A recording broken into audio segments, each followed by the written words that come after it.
Hey everybody, welcome to the Pensky File. Today we're going to be playing Labyrinth, The War on Terror 2001 question mark.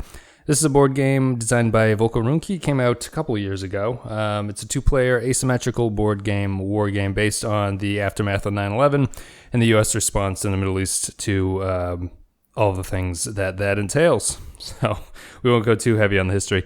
Anyway, this is a two-player asymmetric game. I'm going to be playing the Solitaire rules, which entails me playing as the U.S., the human player plays as the U.S., and the artificial intelligence of this little flow chart that we've got right here in the game book.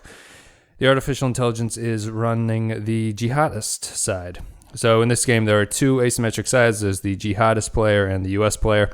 U.S. player is trying to perform basically a war of ideas on the area to turn these countries, the green countries, which are Muslim countries, into a good tile, which is right here. So these little markers on the countries as the game is going to go around get filled out. The U.S. is trying to get things to good, and that belongs there, and trying to stop the jihadist player from getting some progress of going into Islamist rule, which is up here in Afghanistan, you can see. So the win conditions are: the U.S. does not win by cell elimination. 6 Islamist resources is a jihadist win. Adjacency isn't required. The U.S. loses the game if the game ends with fewer than 6 good resources in one deck. We are playing a one-deck game. So once I get through that deck of cards, the game is going to be over. It's a card-driven game. Both sides get a hand of cards.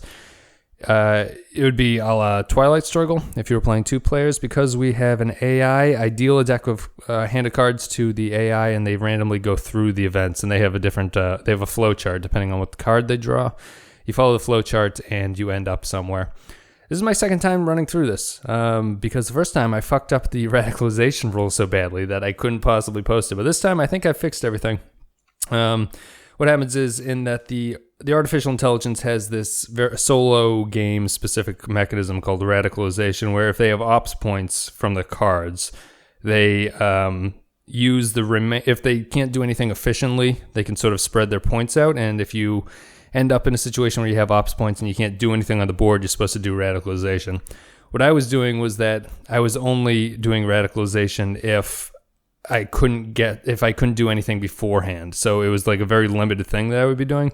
What you should be doing is that you should do as many ops as possible if you end up on a space that has an operation aspect to it, and then with any remaining points you can do radicalization with the rest of it.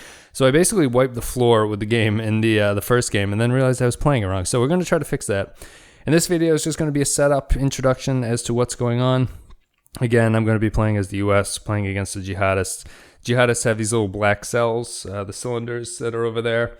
These are U.S. troop markers, and the governance of the countries is depending on how good or bad they are in U.S. favor. So red is poor, yellow is fair, and blue is good. So when things are blue, it's easier for the U.S. to do things. When things are red, it's easier for the jihadists to do things. I won't go too much into the explanation of how this game plays. There's a lot of videos out there you can look at to figure out how it is. It's a little bit confusing. This game is really just going to be a solitaire run-through to show people how it's supposed to work. Hopefully how it's supposed to work. As always, leave me any comments and corrections that you see. I'm sure I'll fuck up a few things. It's difficult to play this and actually talk on camera at the same time, but I'm going to try to do my best. At least I won't fuck up radicalization like I did last time. So that's it. Game state, we're doing the 2001, what is it called? Let's Roll? I think it's called Let's Roll. The base setup. You have no good resources, 1 Islamist resource, which is Afghanistan, 3 fair good countries, 4 poor Islamist countries. So I need to get to 6 resources. No. If we end with fewer than 6 good resources, I lose. And the Islamists win if they get 6 resources. So by the time the deck runs out, we need to be at least at 6. Is that right? Yes, ends with fewer. So we need to be at 6. It says it on the board over here too. We need to be at 6 to win. All right, guys. I hope you enjoyed this playthrough, and we're going to get started in the next video.